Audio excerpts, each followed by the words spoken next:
this work joined with Shrikant Iyengar, Gian Liu, and Josh Pollard. I guess first I kind of want to tell you where we're coming from and what our motivation was. Why these homotopic characterization, and also what kind of things are already out there, and then why exceptional complete intersections. So motivation.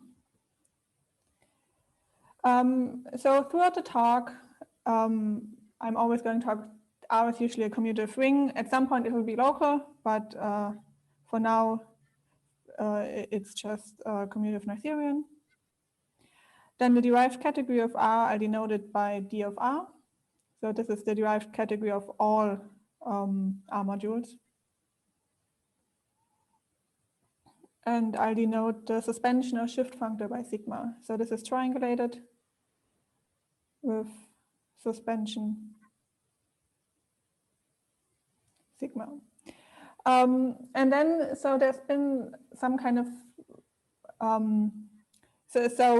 I guess some of these are more recent, but so there's been some studies of the properties of R, of the ring, and what that means for the derived category. So yeah, characterization of like commutative algebra properties of the ring, and then just analyzed as categories of the derived category.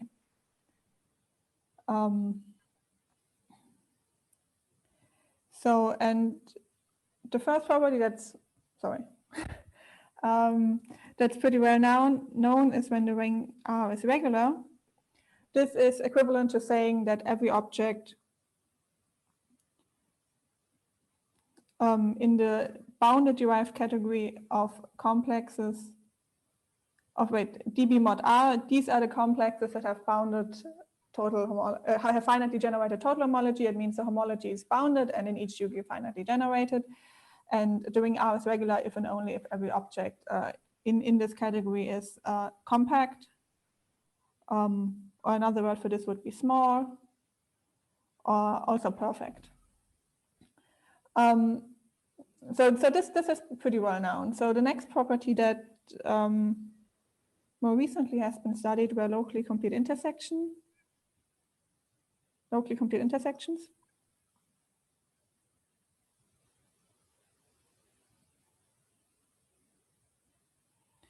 So these are rings that up to completion are a quotient of a regular ring by a regular sequence. So these have pretty nice homological properties. So that's why these are kind of like the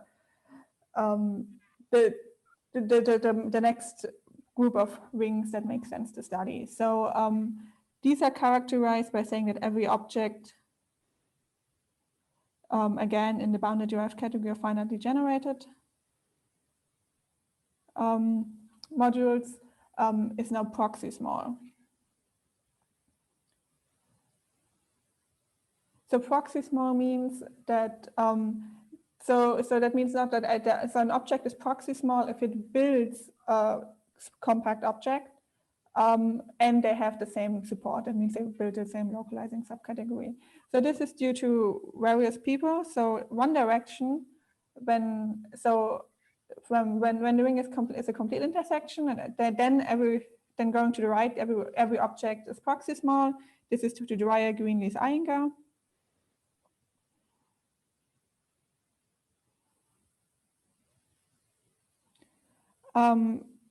The opposite direction, that every object is proxy small, then the ring is a complete intersection, is due to Pollitt's.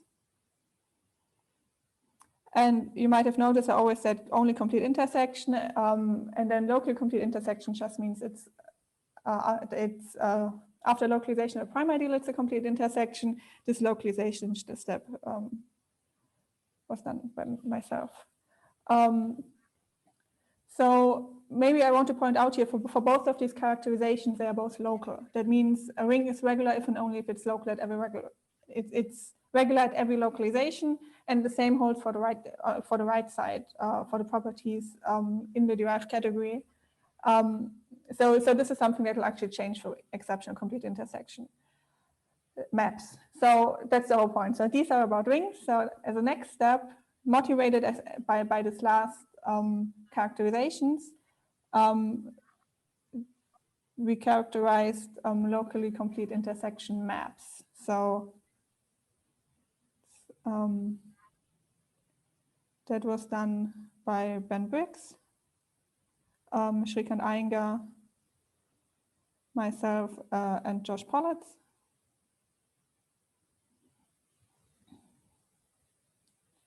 That means, so when phi is a surjective map of commutative Noetherian rings,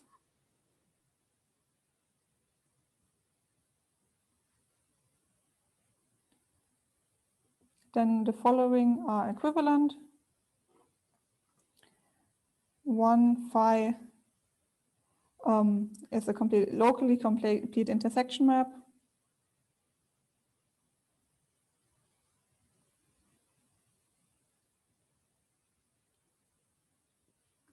That means that the kernel of this map is generated by a regular sequence, at least up to localization. That's where the locally and locally complete intersection comes from. Now, this is equivalent to first the projective dimension of S over R is finite. That just means that S is compact in D of R, and proxy smallness ascends along phi. This is what ascending means is, so when phi is a map from R to S, then there's an induced map, the restriction map from D of S to D of R, usually denoted by phi lower star. And if we take a module or complex over S, then we of course get a complex over R. And if this is proxy small, and then ascend just means if it's proxy small down here, it will also be proxy small up there. And third, we actually they are not all. So proxy smallness need not extend for all objects, but it's enough to look at the ones with finite length homology. The proxy smallness of objects in DFL of S. That means that those are the complexes whose total homology has finite length. This ascends along phi. Okay. So this is kind of the reason, like this is kind of what we know at this point for like these kind of homotopic characterizations, or that's kind of where our motivation comes from. And the other question, why exceptional complete intersection maps? So this is almost the last time I'm going to actually write it out. So actually exceptional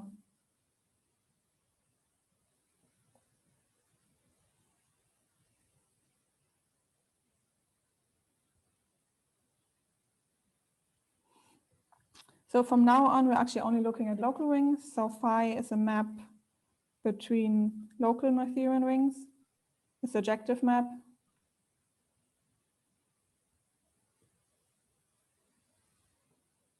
Of commutative Noetherian local rings. And I will also always denote the kernel of this map. Then phi is complete intersection. I'll just write CI now. I already said it, but I just want to write it down because, yeah. Because we're always talking about complete intersection maps. So if I is generated by a regular sequence,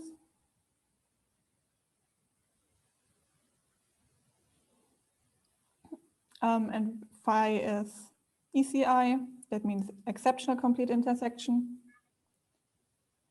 If I is generated by a regular sequence, that additionally is part of a minimal generating set of the maximal ideal.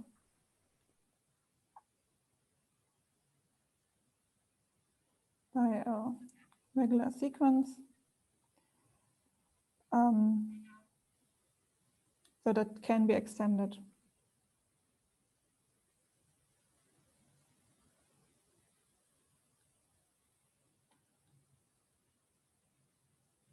To minimal generating set of the maximal ideal of R. So why are these interesting things to look at? So maybe first some examples to see what this actually means. So if we have, if R is just S adjoint a power series variable, and then we're modding out by this power series variable, then this is ECI. On the other hand, if we mod out by, if we quotient by x squared, this would not be ECI. So in some sense, one gets the feeling that this might give us like power series variables, but there are also some where it's not a power series variable. So another example that we'll also show later again. So we take a power series ring in 3 variables and we quotient out by x squared minus yz. Then the quotient, then z is, it's a linear regular element. That means it's part of a minimal generating set of M.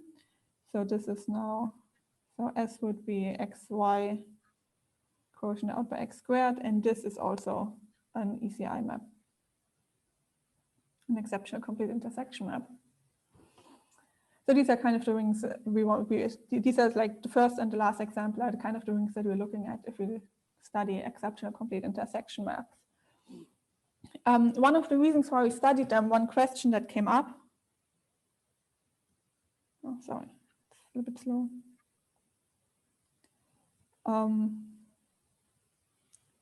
Is if phi is such an exceptional complete intersection map, is the restriction functor faithful?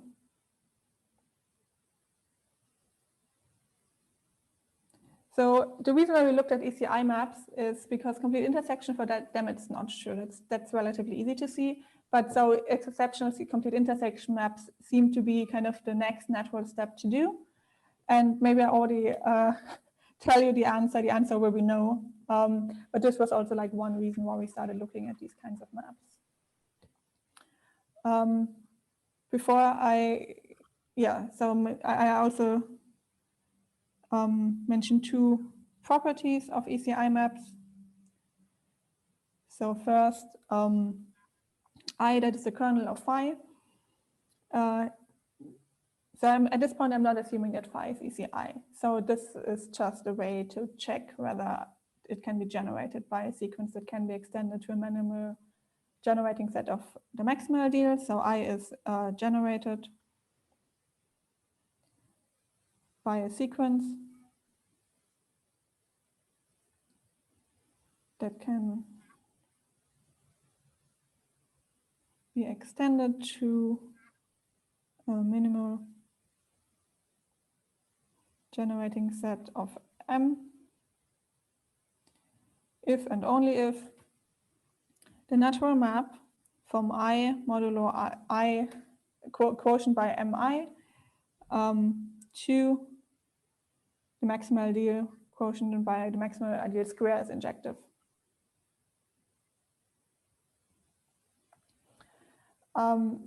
And we can use this then to say something about when a map is ECI. So phi, we're always looking at maps between local rings that are surjective, is ECI if and only if the projective dimension is finite of S, and this map above I modulo Mi to M quotient by M squared is injective. So our goal is now to replace this condition by something that's more homotopical, or like in words of like using the structure of the derived category. Okay. So next, I want to talk about what kind of things we can use to like detect these kinds of things. So something that's connected to all of this is Hochschild cohomology and the truncated Atiyah class.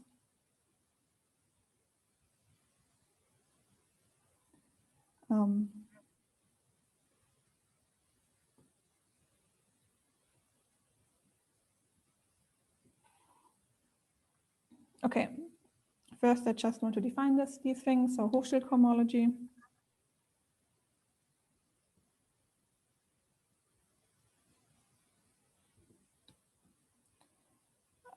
We're still in the case when R to S is a ring. So for the definition, we don't need that. It's a map of rings. So we don't here we don't require that they're locally surjective, but it also doesn't hurt. So by SER, we will denote the derived enveloping algebra of S over R.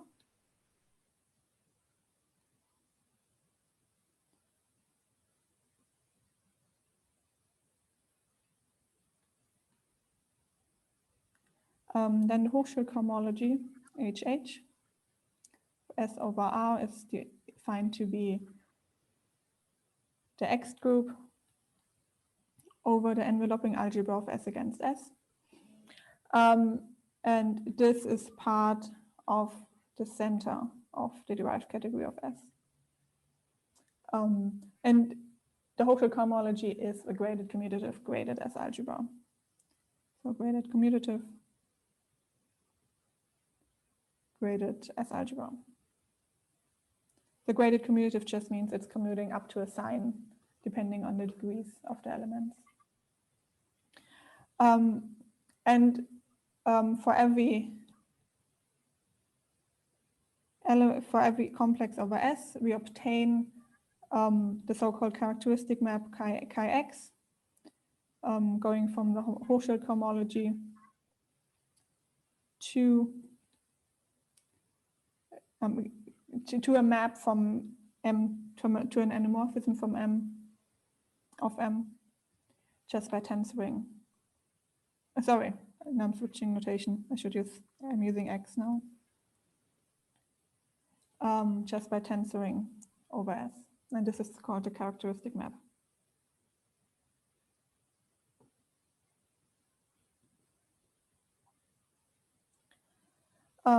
Then there's a canonical isomorphism.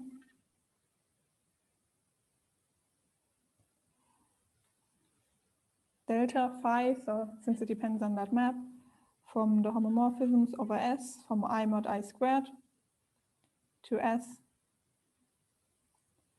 to the second degree of the Hochschild cohomology.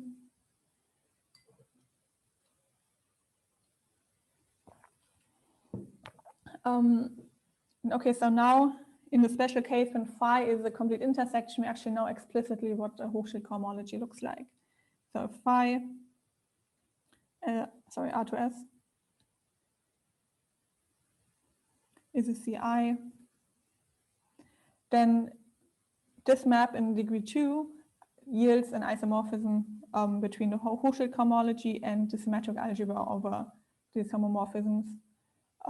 So the Hochschild cohomology coincides the symmetric algebra over S when we're putting these homs from I mod I squared. Remember, I is the kernel of the map phi. So this is actually, so if you pick a generating set of I, so so for this we're picking generating set of I, then what we obtain is that I mod I squared is actually isomorphic to C copies of S. Then this is just a polynomial ring in C variables where the variables lie in degree 2. And each of these operators corresponds to one of the generators of I, and these operators are called the Eisenbart-Golixen operators.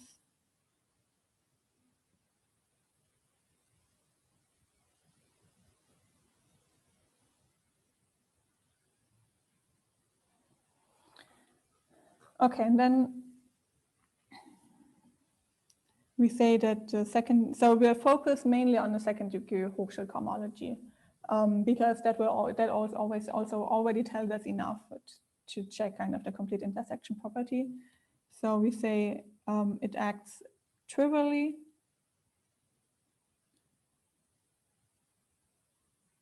on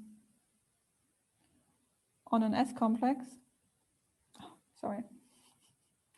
on an S complex Sx, if for every, I mean, it's kind of what we would expect. If for every element in the second degree Hochschild cohomology, this characteristic map sends it to a zero morphism. Alternatively, we say nilpotently.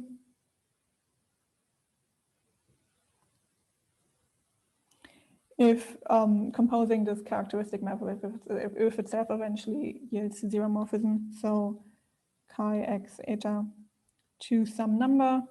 So what this actually means is we're taking, I mean, we have to suspend things because chi is a degree 2 map.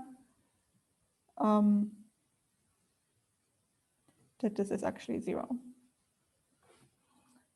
Okay, so this is on one hand the Hochschild cohomology, and the second thing we use to characterize ECI maps eventually is the truncated ITEA class.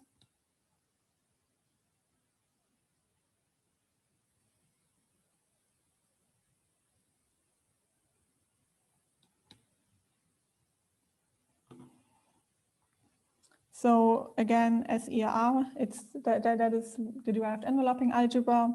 Then there's a multiplication map going to S by just multiplying each part of the tensor product with each other. And we'll call, and its cone will denote by sigma j. The reason that why we shift j is that usually in the classical world, this would be the kernel. So yeah, so this is exact. Is an exact triangle in the derived category of this enveloping algebra. Now maybe note that the homology of this enveloping algebra are just the Tor complexes of R of S against S itself, and S has homology only in degree 0.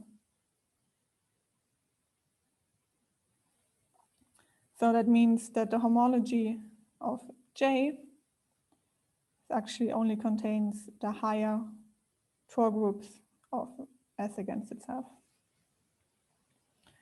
And then the ITEA class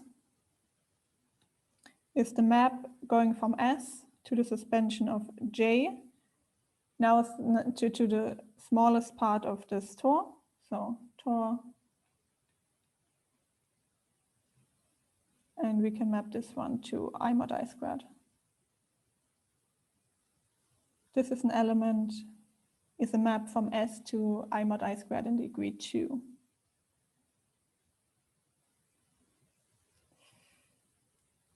It fits. So this is the truncated ITEA class.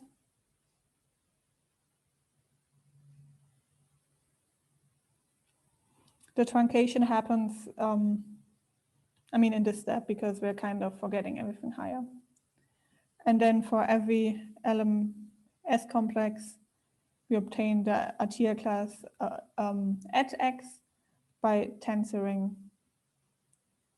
over S with X, and this now is a morphism in degree 2 over D of S from X to I mod I squared tensored with X. Okay, so now I can state the first characterization in terms of the ITEA class and the Hochschild cohomology. So implicitly, this is already contained on one hand in Lucia Avramov's work, but also in this paper with Briggs, Iyengar, and Politz and myself. So what this is saying is, again, if we have a surjective map between commutative Noetherian rings with the projective dimension of S being finite, then the following are equivalent. Phi is ECI. The ITEA class at the residue field is 0. The second Hochschul cohomology acts trivially on K.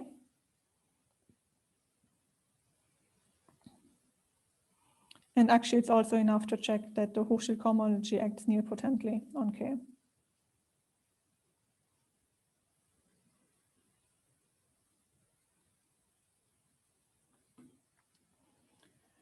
Okay, so I want to give kind of a little bit of a sketch of the proof of this.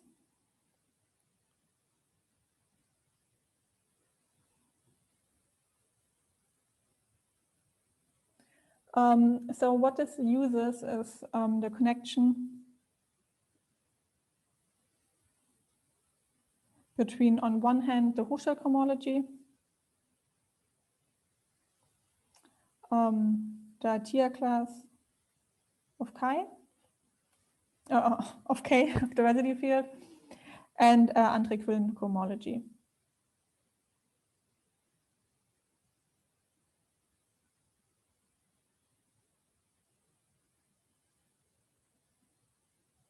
With coefficients in K. So the last two of these use, so I didn't mention it explicitly, but a tier class uses, like its definition actually uses the cotangent complex. Same with the Antrequillen cohomology. So there's an obvious connection between these two. And we also kind of saw in the definitions that there should be a connection between the Hochschul cohomology and the tier class.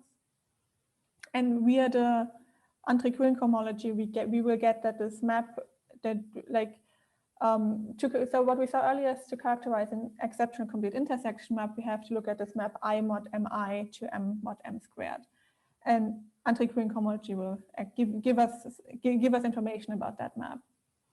So specifically, if we look at the composition of these two maps from R to S and then to the residue field, this yields a Jacobi-Zariski sequence.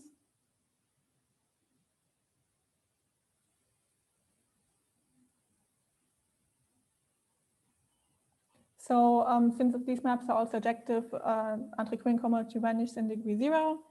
So we start in degree 1.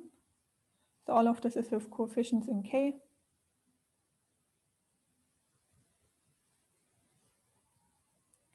And the map that we're actually interested in is this connecting morphism. The reason is that these first two modules, the other one too, but we only care about these two.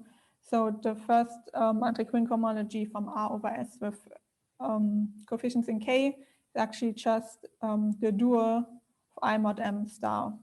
So star here is the K dual. And for K over R, it's the maximal ideal, mod the maximal ideal squared. So it's enough if we know that this map is 0, then we know this map would be surjective. So the other, on the dual, it would be injective. And that's precisely what we need to for exceptional complete intersection maps. Okay, now for the connection between Hochschul cohomology, the tier class, and Antrequillen cohomology, we get this commuting diagram. So the Hochschul cohomology in degree 2 is isomorphic to the map from I mod I squared to S over S. And then there's a natural map, or there's an induced map to K. On the other hand, going down, here we get the characteristic map. So saying that the Hochschul cohomology is 0 is the same as saying that the characteristic map of K is 0.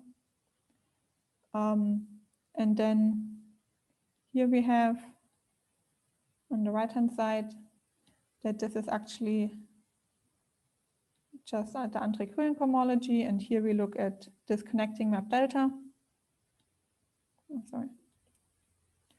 KS coefficients in K. And then there's also a connection to the maps from K to K through the homotopy Lie algebra of S. So these are isomorphic, and here we have an injection. And then we have a diagonal map psi.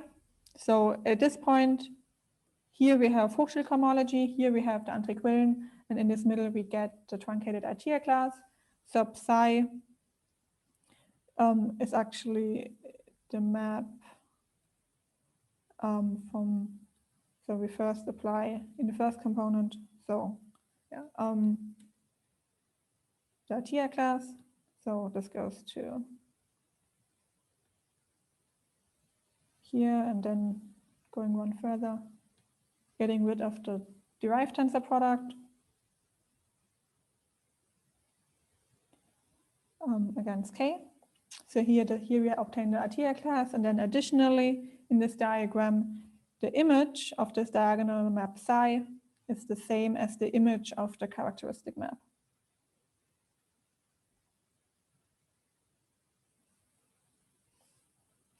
Okay, now using this, we can say something, we can prove this theorem. So if phi is ECI, that was the first condition, maybe I'll go back up. So I'm kind of ignoring, I'm not explaining why the fourth one is equivalent to the other. So I'm just showing the equivalence between the first three. So the first phi is ECI. That is, as I mentioned here already, that's equivalent to saying that this connecting map is 0. But this connecting map is 0 if this map is 0. So this is, oh, actually I should go the other way. So, sorry, so if this map is 0, then, right. I'm going, yeah. What did I say? This implies that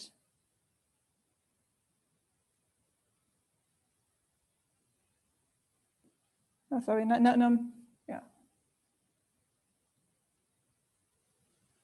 Oh yeah, no, sorry, yeah, okay, this is fine. Yeah, so what I wrote here, we're using that this condition on the image, and then this is implied by the Artier class at K being 0. So here we had condition 3, and here this is the second condition. And now going the other way, so assuming that the Artier class is 0, assuming that phi is ECI,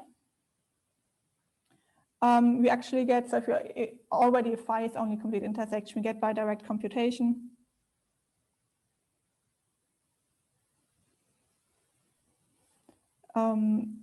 Exactly what this Artier class looks like. So in general, this is just, if we pick, so we're picking here a generating set of I, a minimal generating set of I, then here we actually just have these Gulliksen-Eisenbart operators. Those are like all the things are the generators in degree 2 of the second degree Hochschulcohomology. So these chi i's are in the second degree Hochschulcohomology, and each of these chi i's is connected to one of these elements in the minimal generating set. Okay, and then by work of Afamov, if these Fi's lie in the maximal ideal but not in the maximal ideal squared, so that's true by our ECI assumption, then they act as 0 on the residue field, so in particular as phi is ECI, then the Artier class is 0. Okay, so yeah, so recap, or maybe I'll just copy it down because I just want to point to a couple of things.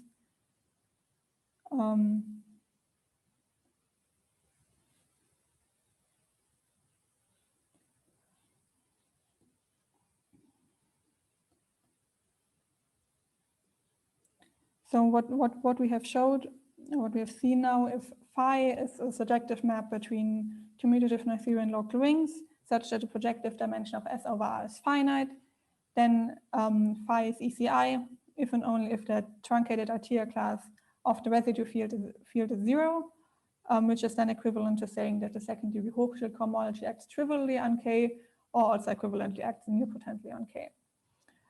Further, what we kind of, I call it 4 prime, this action, the property that the Hochschild cohomology acts nilpotently on an object is actually a property that's thick in the sense that, yeah, if you look at all the objects for which this holds, then they form a thick subcategory of D of S. So instead of saying it acts nilpotently on the residue field, we can say it acts nilpotently on the thick subcategory generated by K.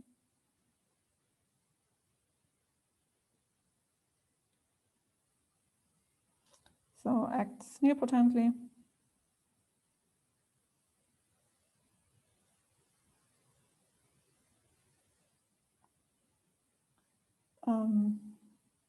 The thick subcategory over in D of S of K, and I denote this by DFL B of S. So those are all the complexes whose total homology has finite length. And maybe remember this also showed up in the characterization of complete intersection maps, where this ascent of the proxy small property we only needed to look at things with finite length homology. Here, on the other hand, we cannot do better. So here we can't have everything. So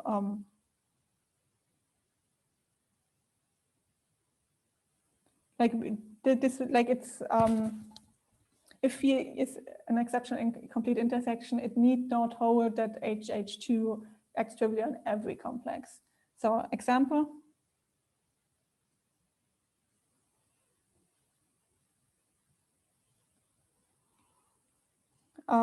So this is one of the examples I showed at the beginning for an exceptional complete intersection map.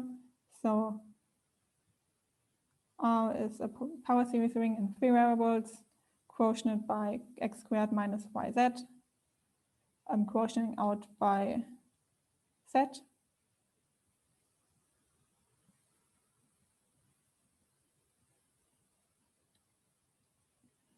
And if we look at the object S mod x,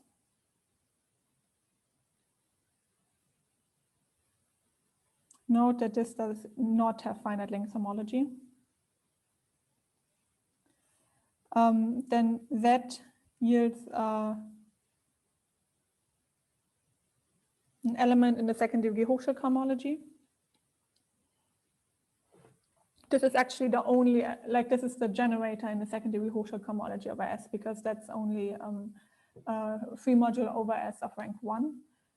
And then, sorry, the characteristic map of eta, which is just the Eisenbart-Willigsen operator of connected to Z, is the multiplication by Y on X. And this is clearly non-zero. This is not nilpotent. But we do know that this map is actually ECI. So in general, like, so we cannot do better up here.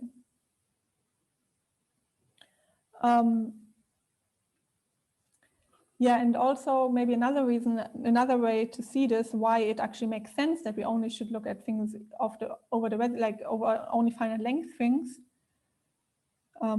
Remark. So this exceptional complete intersection property is not a local property.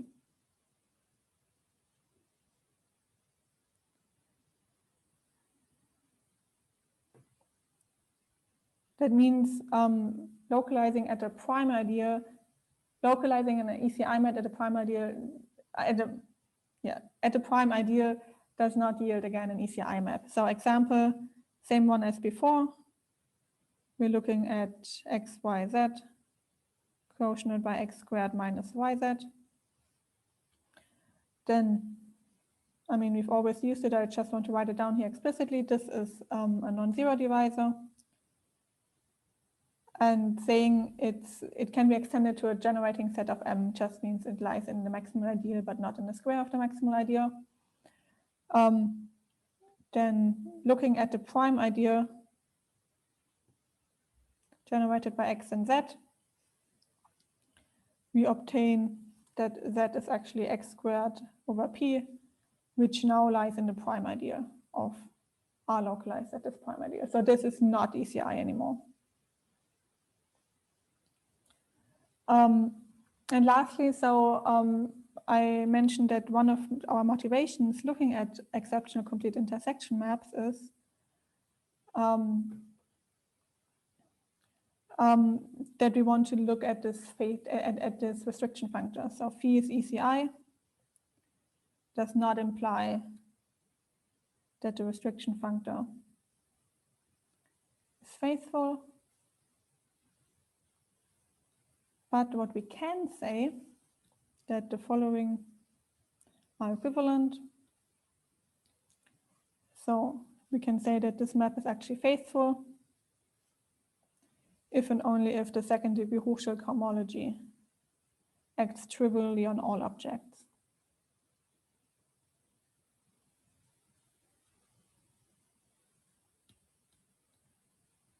Over S, or equivalently that the Artier class, the truncated Artier class of every object is 0.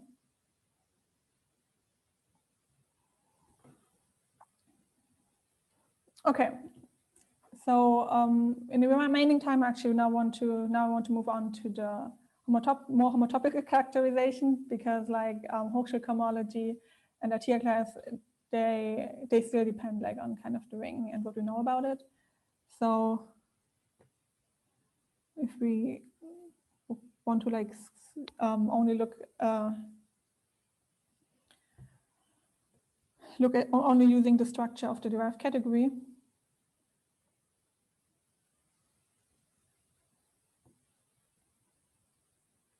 so now if X is a complex over S, then thick. I mean, I already used it, but now since it will come up more often and more importantly, so by thick of X over S, I'll denote the smallest thick subcategory of D of S containing X. And oftentimes I say if an object lies in this, an object Y lies in this thick subcategory, then I say X actually builds Y, because we can, for like thick things, we can explicitly write down a sequence of triangles where we obtain Y from X.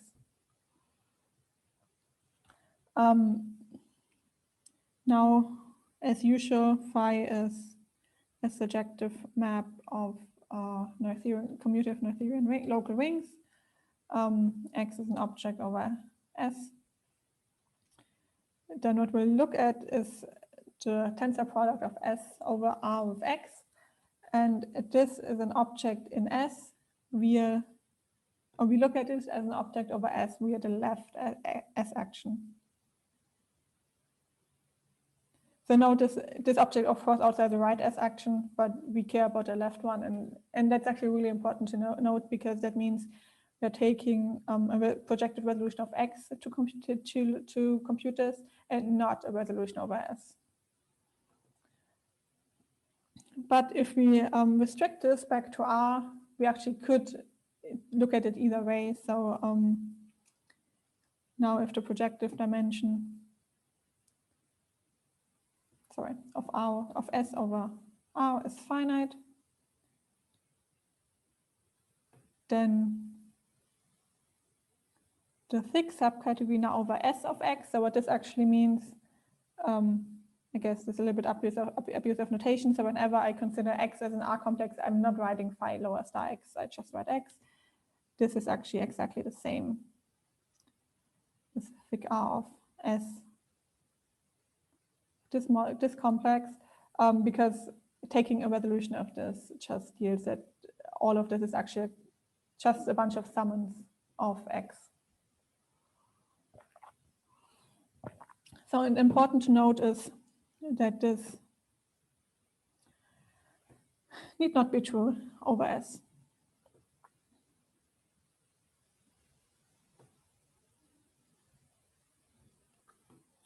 But at least, so if the map phi is a complete intersection and we get at least one inclusion, then the thick subcategory of S over X of X over S contains the thick subcategory of S tensored of X. So now what we can use the other direction, the other inclusion to characterize the nilpotent action of Hochschulcohomology.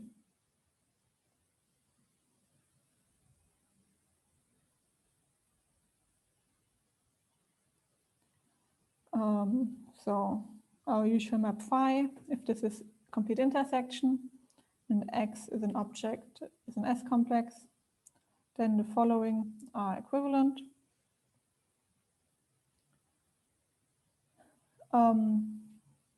First, the second degree Hochschulcohomology acts nilpotently on the object X if and only if the thick subcategory generated by X is the same as the thick subcategory of S tensored with X.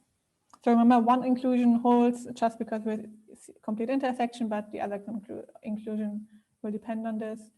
And then third, for any object over S,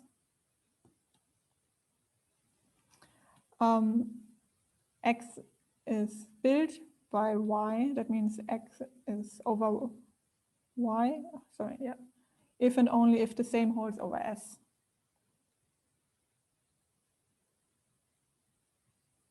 Yeah, so since it's kind of smaller.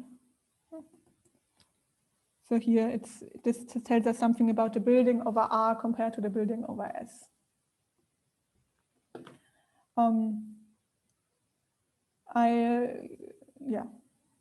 I'll say something about the proof of this lemma later, because now using this lemma we can characterize exceptional complete intersection maps. So now theorem.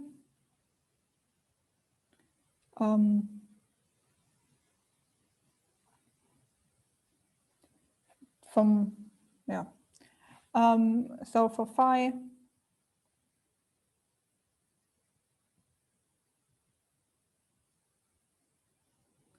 the following are equivalent. First, phi is ECI. Second, the projective dimension is finite.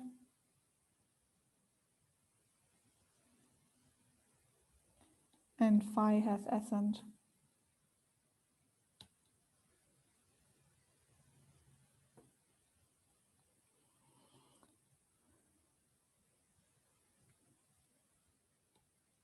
Has ascent of finite building on the complexes with finite length homology. So what this ascent means is precisely this third condition of this lemma, that's saying, so one direction here is always clear. So if X lies in thick of Y over S, then the other direction is always clear. So here this is only the other way, saying we have two complexes over Y, we know they build each other over R, then they build each other over S. That's what this finite building means. And the reason we are looking here to finite length complexes is that earlier we had characterized the exceptional complete intersection maps by the nilpotent action of the second degree Hochschulcohomology on the finite length things.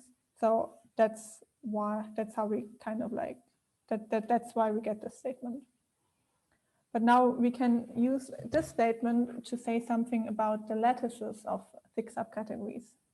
So notation. So now with uppercase thick of some thick or triangular of some triangulated category, we notice is the lattice of thick subcategories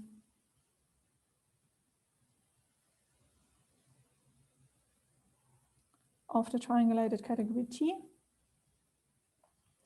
Now any functor, so explicitly in our case, the restriction functor from the derived category of S to the derived category of R induces induces maps between the lattices. So in our case, because we're interested in those of the finite length things, explicitly we obtain maps between the lattice of FL, the finite length things over R, and the lattice of finite length things over S. So this is actually so we get these maps for any surjective map phi. So if this is F and this is G, then these are defined by F of a thick subcategory over R. It's just the thick subcategory over S generated by all elements whose restriction lie in T. And G of T, so now T is the thick subcategory over S, is the thick subcategory generated by the restriction of any object in T. Okay, and so as a corollary of the above theorem, where we characterize ECI by ascent of building, so since we have ascent also descent of building, these become an isomorphism, and this actually also characterizes ECI. So phi is exceptional complete intersection if and only if the projective dimension of S is finite over R, and F and G are mutually inverse lattice isomorphisms.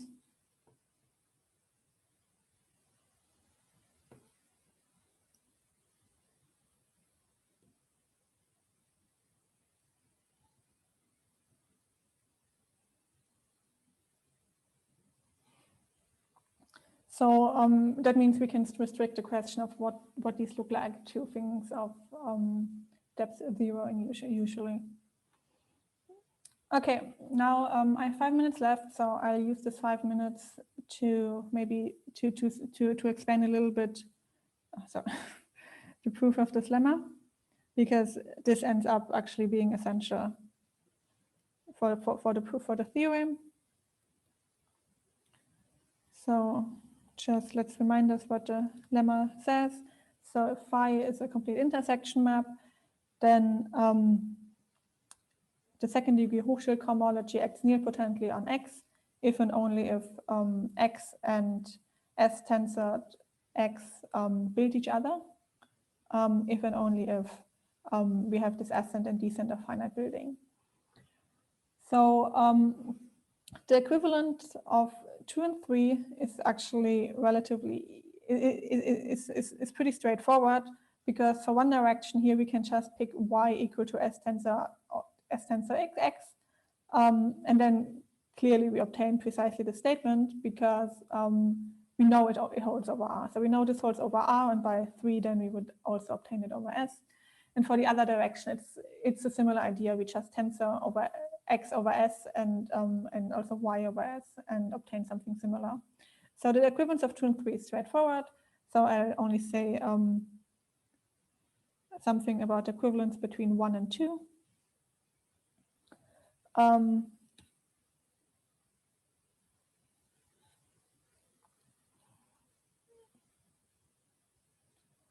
So for 1 implies 2, if we pick a generating set of I, so this is a regular sequence, and this is an inductive argument. So if C is equal to 1, so we only have one generator, then we obtain a generator of the second degree Hochschild cohomology over S. And then we have a short exact triangle, like the characteristic map of eta, the cone of this is just the tensor product.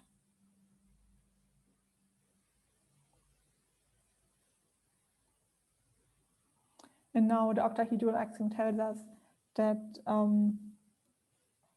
S tensor X builds the cone of any composition of chi. So the cone of any power of this characteristic map. So this is actually a map from X to n plus second suspension of X.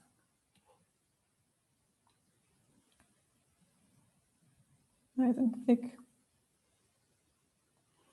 And now by assumption, this is actually for n big enough. This is 0. Sorry, no. For n big enough, the map is 0, so that this cone is just a sum, a co-product of x's. So in particular, we obtain 2. And for c bigger than 1, it's just an by induction. For the opposite direction, I think I mentioned this before, but the property that the second degree Hochschild cohomology acts nilpotently on an element is a thick property. So the set is thick. And every object of the form S tensor X is actually, it lies in this one. So this contains thick S tensor X. So in particular, of course, by our assumption 2. Also like X lies in here. So we know the second degree Hochschild cohomology acts nilpotently on X. Okay, yeah, so this is about the lemma, and I will stop here. And so thank you for listening.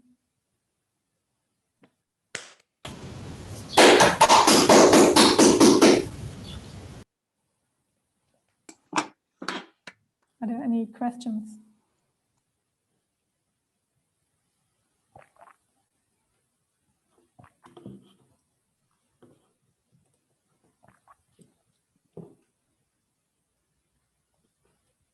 Oh, so wait, so I have to call on people? No, I don't. Sorry. Oh, sorry. I'm not very polite. I did not raise my hand. I didn't realize people were raising their hands. So okay. Maybe Paul, if you just want to start, I don't. Okay, let me raise my hand and then ask. So this is a very, this is very tensor triangular characterization of exceptional complete intersection. And I was wondering if you had examples of morphism of tensor triangulated categories in other areas of mathematics, which would satisfy your condition and should then be called exceptional complete intersection, even if the people there don't use that language. Yeah. Actually, I mean, these are not tensor triangulated categories. No, but it's a characterization in terms of the tensor triangulated category D of S. This is probably the... No, so the problem is we don't get this isomorphism, I think, of D of S and D of R. No, but the whole formulation only depends on the tensor triangulated category D of S and D of R. Yeah, that's true. Like if we say, if you know something about the you give me two tensor triangulated category, I can make that statement. Yes, I mean, that's true. The finite length business is a bit tricky, but I guess you should catch that through the residue field as we did with Henning and Craig.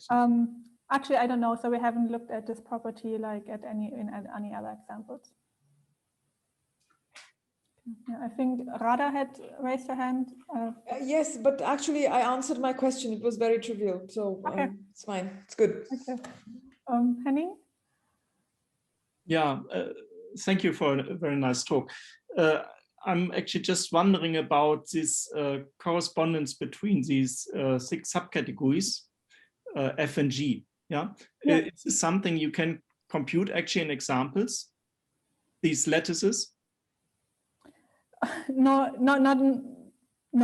I mean, I don't. At least I haven't computed in any example yet. I mean, there are maybe some obvious ones. Like, I guess the regular ring is the boring example, but in general, I don't know. I think. Do you have any expectation? I mean, how sort of No. lattices are, or how small, or whatever? I think But really, like I think in the complete intersection case, they should be very similar to the. No, actually, I have no idea what they would look like. I mean, I think I don't know. Yeah. Thanks.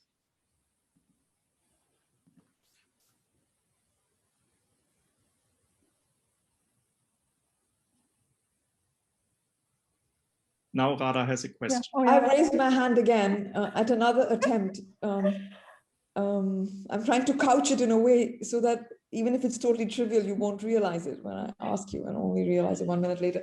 No, I was wondering, like this is totally coming from somebody who's not, thinking about these things. Like, so the examples you gave us were all, we had power series rings and your homomorphism, you stayed in the same characteristic. Yeah. Is there anything interesting to be said when the homomorphism, so you have two algebras, say over, say ZP and FP, yeah, and you have some sort of homomorphism of local rings, of algebras over these two, whether this kind of machinery throws out something interesting in these kinds of cross-characteristic examples. We've actually looked at these kinds of examples because we actually had our hope at the beginning was that we could show that the smallness condition ascends or descends, and that those were kind of the examples looked at to check whether that might hold or not. And the answer is we still don't know. So those might be a nice class of examples that might give new properties, but at this point, yeah, I don't know. We don't know. Okay, thank you. Thank you.